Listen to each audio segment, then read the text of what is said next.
भारत निर्वाचन आयोग ने 15 राज्यों की 48 विधानसभा सीटें और 2 लोकसभा सीटों के लिए चुनाव की तारीख का ऐलान कर दिया है। दोस्तों, इस वीडियो में हम बताएंगे कि कितने राज्यों में कहां-कहां उपचुनाव और कहां-कहां विधानसभा चुनाव हैं और कब नतीजे आएंगे, कब नामांकन होगा।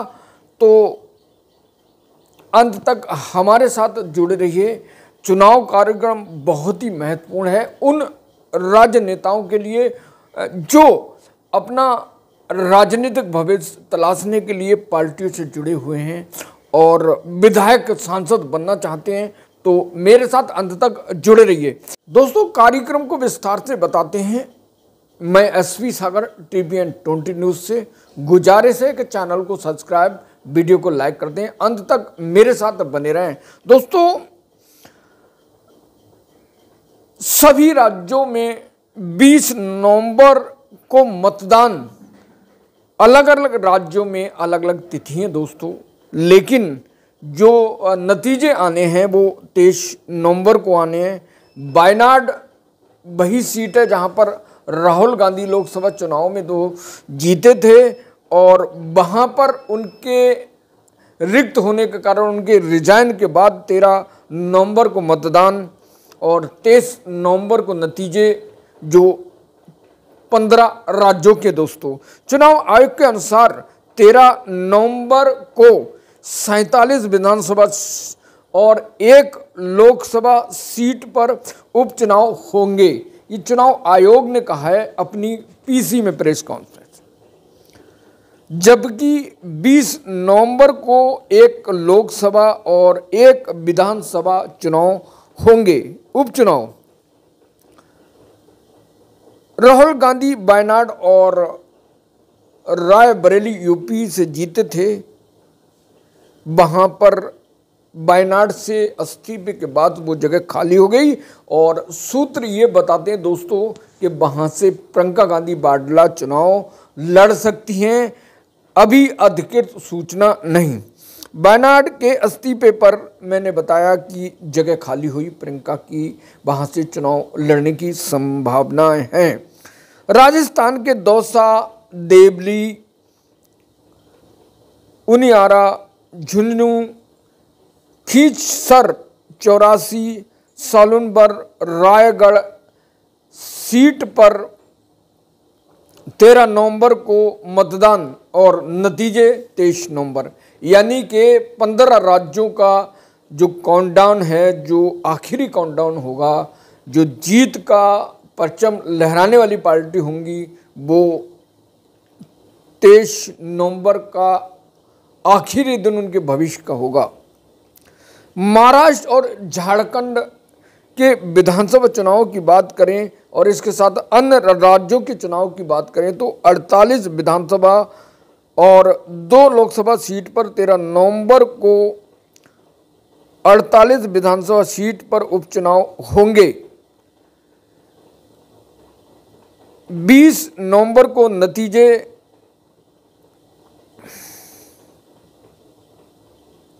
सॉरी 23 नवंबर को नतीजे, जो लोकसभा सीट है दोस्तों वह वायनाड और नांदेड़ है जहां पर उपचुनाव होंगे, जहां रिक्त हुई हैं लोकसभा की सीटें। झारखंड में 13 नवंबर को और 20 नवंबर को 2 चरणों में मतदान होंगे। आगे बताएंगे दोस्तों नामांकन की तिथि कब होगी और 23 नवंबर को नतीजे।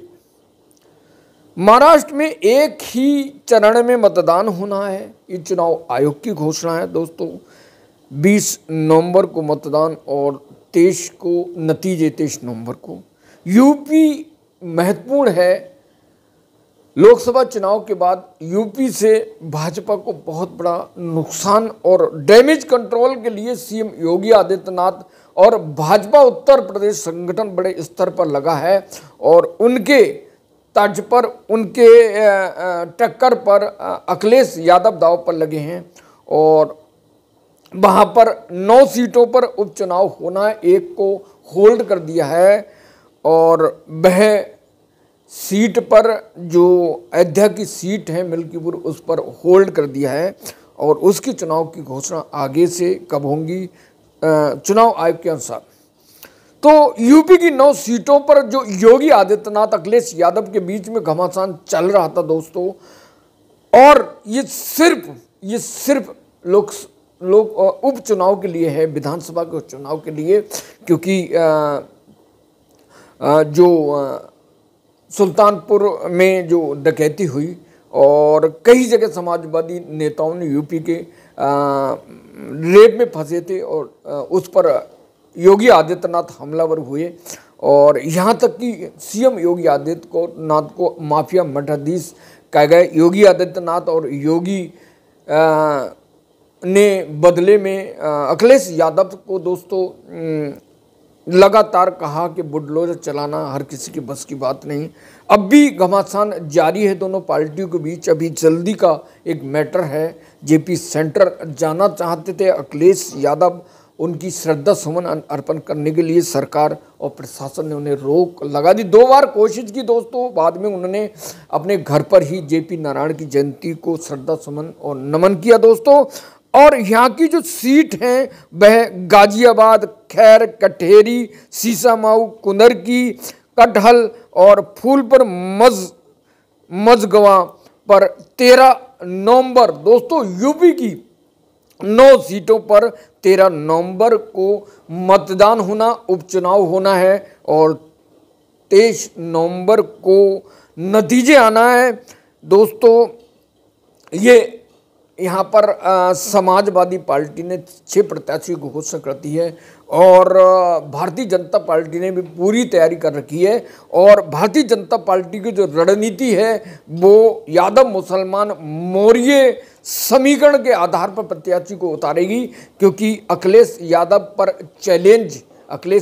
को चैलेंज खड़ा करेगी कि आखिर अखिलेश जिस बोर्ड पर दाव खेलना चाहते उसकी काट के लिए नया फॉर्मूला बनाया गया है। और झारखंड की बात करें, यहाँ पर 2 चरणों में चुनाव हैं दोस्तों। पहले चरण में जो चुनाव है, नामांकन है, वो 18 अक्टूबर और 18 अक्टूबर से 25 अक्टूबर तक नामांकन और जो मतदान 13 नवंबर को। जबकि दूसरे चरण की बात करें तो झारखंड में 22 अक्टूबर और 29 अक्टूबर को नामांकन की तारीख है अंतिम 29 और 22 अक्टूबर से नामांकन होंगे और चुनाव जो होगा तो 20 नवंबर को होगा। नतीजे सबके एक टाइम में आना है 23 नवंबर को। और ये चुनाव आयोग की घोषणा थी। चुनाव आयोग से जुड़ी हर अपडेट आपको मिलेगी।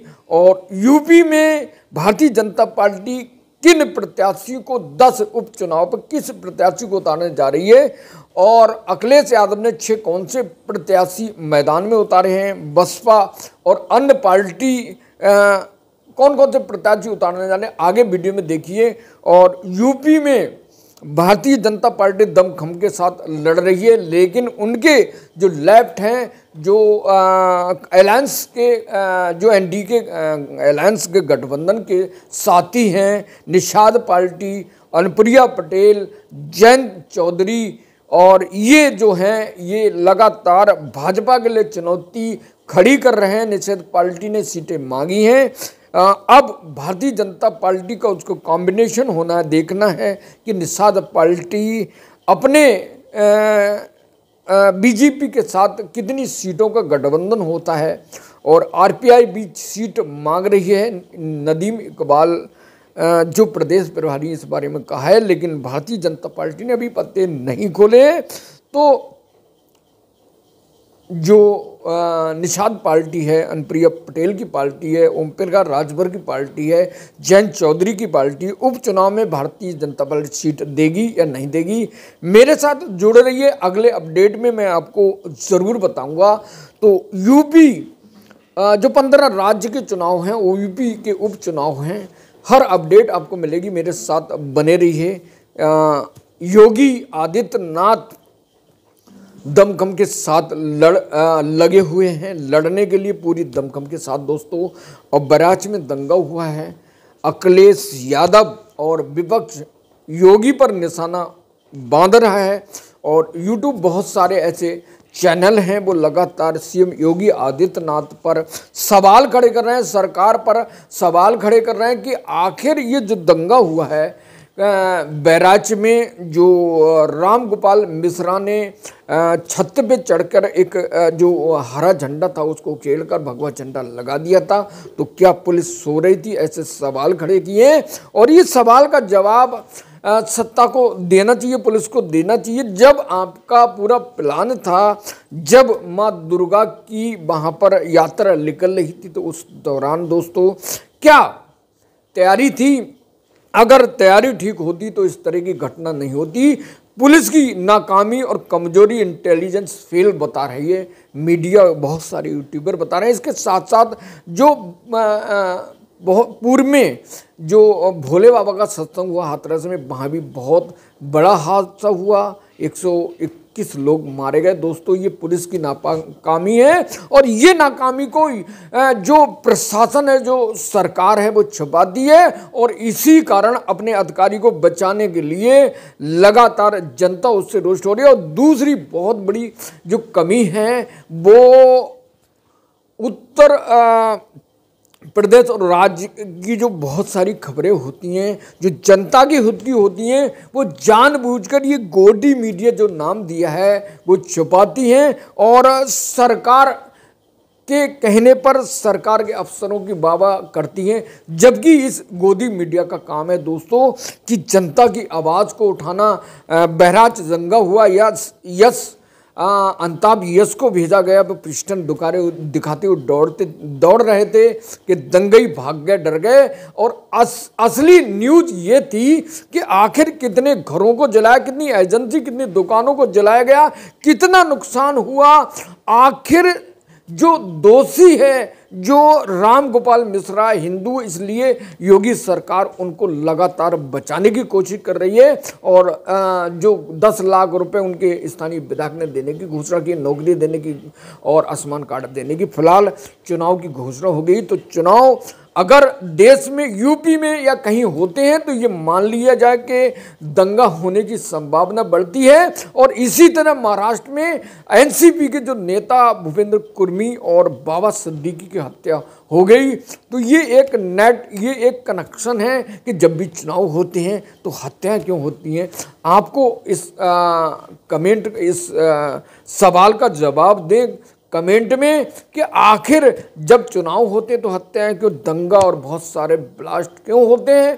तो अब भारतीय जनता पार्टी ने तैयारी की है, पार्टी ने तैयारी की है 15 राज्यों में। तो अब देखते हैं 15 राज्यों के विधानसभा चुनाव और उप विधानसभा चुनाव हैं, लोकसभा की 2 सीटों पर चुनाव कौन जीतता है। मेरे साथ बने रहिए, हर अपडेट जो चुनाव है उससे मिलता रहेगा। नमस्कार, जय हिंद।